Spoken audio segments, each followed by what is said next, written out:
Everyone says, just love yourself.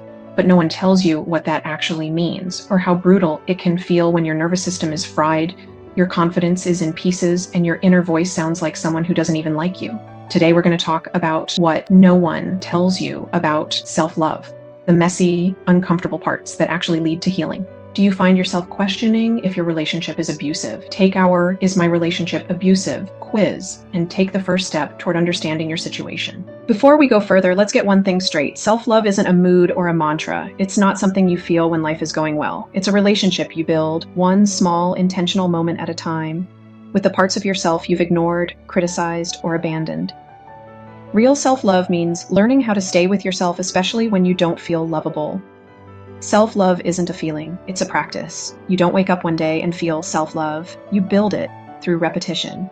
It's in the quiet, unglamorous moments, keeping promises to yourself, setting boundaries even when it's hard, taking breaks before you crash. The feeling of self-love follows the doing. It's earned through consistency, not perfection. You can't hate yourself into becoming someone you love. You can't shame yourself into wholeness. Real change begins when you start motivating yourself with compassion, not fear. Self-love isn't always pretty. It's often grief. Sometimes loving yourself means grieving all the years you didn't. It's mourning the times you minimized your needs, the moments you begged for crumbs of care. It hurts because healing means facing the truth that no one is coming to save you. But you can save yourself, and that's powerful. Comfort isn't always self-love. Sometimes it's avoidance.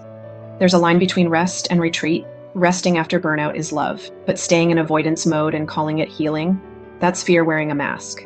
Self-love sometimes sounds like, you've rested enough, let's try again.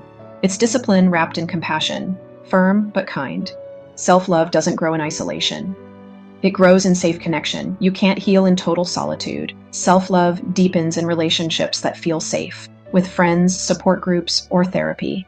Being around people who respect your boundaries and mirror your worth helps your nervous system relearn what safety feels like.